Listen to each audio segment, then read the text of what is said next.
Article 2(1) নিয়ে কথা বলি, যেখানে বলা আছে ইসলাম স্টেট রিলিজিয়ন। আমরা ইসলাম ইজ আ স্টেট রিলিজিয়ন এবং অন্যান্য ধর্ম, হিন্দু, বৌদ্ধ, খ্রিস্টান, তাদেরকে তাদের সিকিউরিটি এবং তারা জানি ইকুয়ালি ধর্ম পালন করতে পারে, এই ব্যাপারে আমাদের ধর্মে বলা আছে, আমাদের কনস্টিটিউশনে বলা আছে article 2(1).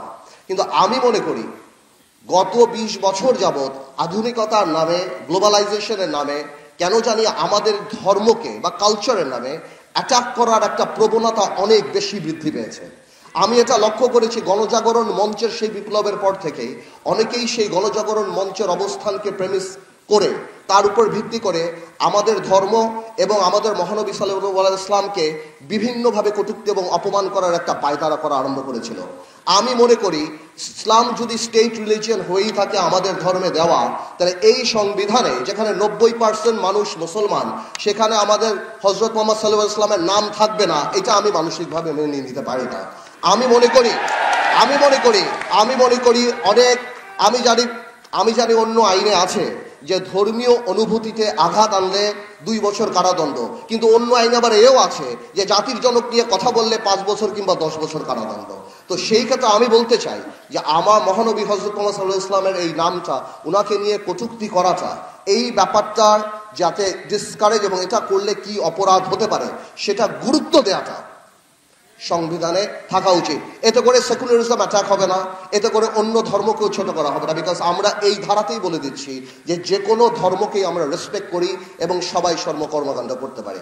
At the same time article 94 যেখানে আমাদের কোর্ট কিভাবে কনস্ট্রাকশন হবে সেগুলি বলা আছে, সেখানে আমি মনে করি মালয়েশিয়ার, ইন্দোনেশিয়ার আদলে যারা ইসলামিক ল দ্বারা পরিচালিত হতে চায়, ফ্যামিলি ম্যাটার্স এবং অন্য ম্যাটার্স, সেখানে ইসলামিক ল এর প্রভিশন থাকা উচিত।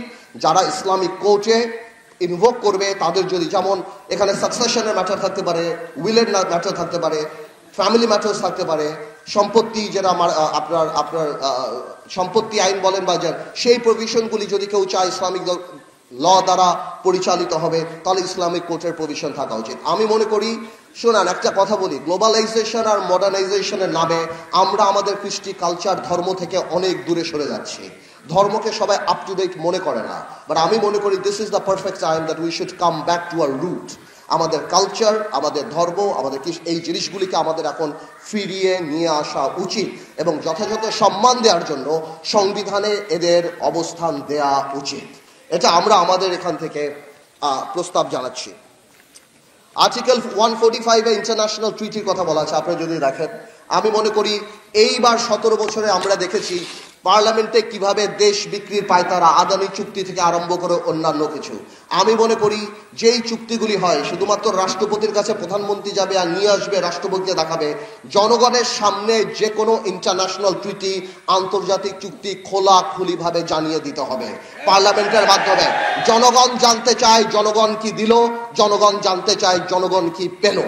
বাংলাদেশ স্বাধীন, বাংলাদেশ সার্বভৌম দেশ, আমরা কোনো দেশের অধীনে না, আমরা সবার সাথে বন্ধুত্ব করতে রাজি। At the same time we must make sure we have our heads high. আমাদের মাথায় রাখতে হবে আমরা সসম্মানে যারা সবার সাথে সেই সম্পর্ক রাখতে পারি। কোনো স্বামী স্ত্রীর সম্পর্ক কারোর সাথে নাই, কোনো বড় ভাই ছোট ভাইয়ের সম্পর্ক কারোর সাথে নাই। আমরা একইভাবে আমাদের রাইট প্রোটেক্ট করে আমরা আমাদের অবস্থান রাখতে চাই। So article 45 is very important. এই যে বড় বড় কোম্পানি, গ্রামীণ ফোন, এই ফোন সেই ফোন, এরা যে প্রতি বছর 12,000 15,000 কোটি টাকা আমার দেশ থেকে নিয়ে যায়, প্রফিট করেই নিয়ে যায়, কই এরা তো একটা হাসপাতাল বাংলাদেশে করে না।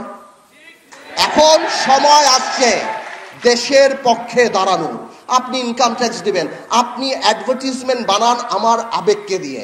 21শে ফেব্রুয়ারিতে আপনি অ্যাড বানান, 16ই ডিসেম্বর আপনি অ্যাড বানান, মা দিবসে আপনি অ্যাড বানান। এমন কোনো আমার আবেগ নাই যাকে ছুঁয়ে আপনি অ্যাড বানান না। কিন্তু আমার যখন ন্যাশনাল ক্রাইসিস হয়, আমার যখন কোভিড হয়, আমার যখন বন্যা হয়, তখন আপনি কই থাকেন? আমি তো আপনাকে দেখি না। আমি পরিষ্কার করে বলে দিতে চাই, আধুনিক ইস্ট ইন্ডিয়া কোম্পানি আমরা বাংলাদেশে চাই না। সংবিধানে আপনারা বিদেশ থেকে আসেন, আপনারা ব্যবসা করেন, we don't mind, it's open country, it's open market, you can come and do business here. কিন্তু আমাদের সংবিধানে এই CSR প্রভিশন থাকা উচিত। বিদেশি কোম্পানি যারা বাংলাদেশে এসে কোটি কোটি টাকা, হাজার হাজার কোটি টাকা নিয়ে যায়, একটা পার্সেন্টেজ, যেই পার্সেন্টেজ হোক, 2%, 3%, 5%, গ্রামীণ 10,000 কোটি টাকা নিয়ে যায়, সেটা 5% হলো 500 কোটি টাকা গ্রামীণের প্রতি বছর বাংলাদেশে ইনভেস্ট করতে হবে। হাসপাতাল বানান, স্কুল বানান, অটিস্টিক বাচ্চাদের জন্য কিছু বানান, করেন না আপনারা, বানাতে থাকেন না, কিন্তু এই প্রভিশন থাকতে হবে যে আপনারা শুধু হাজার হাজার কোটি টাকা নিয়ে যাবেন ব্যবসার নাম করে, আর আমার দেশে কোনো কর্পোরেট সোশ্যাল রেসপন্সিবিলিটি থাকবে না, তার মানে আমরা এটা মানব না। আমি চাই সংবিধানে এটা থাকবে, এবং আপনারা বড় কোম্পানি ব্যবসা করেন, ব্যবসা করে টাকা নিয়ে যান বিদেশে, অসুবিধা নাই, কিন্তু ওই টাকা যে নিয়ে যান কমপক্ষে রাবার ব্যান্ডগুলি আমাদের দেশে রেখে যান, কমপক্ষে আমরা জানি উপকৃত হই। গ্রামীণ মিডিয়ার ভাইদের অনেক টাকা অ্যাড দেয়, আমি বিশ্বাস করি আমার এই গ্রামীণের এই ব্যাপারটা মিডিয়া ভাইরা বড় করে দিবে, আবার এমন যাতে না হয় আমার মিডিয়ার ভাইরা এই পার্টটুকু কেটেই দিল। সো আমি চাই এই জিনিসটা জানি বাংলাদেশের মানুষ উপলব্ধি করে।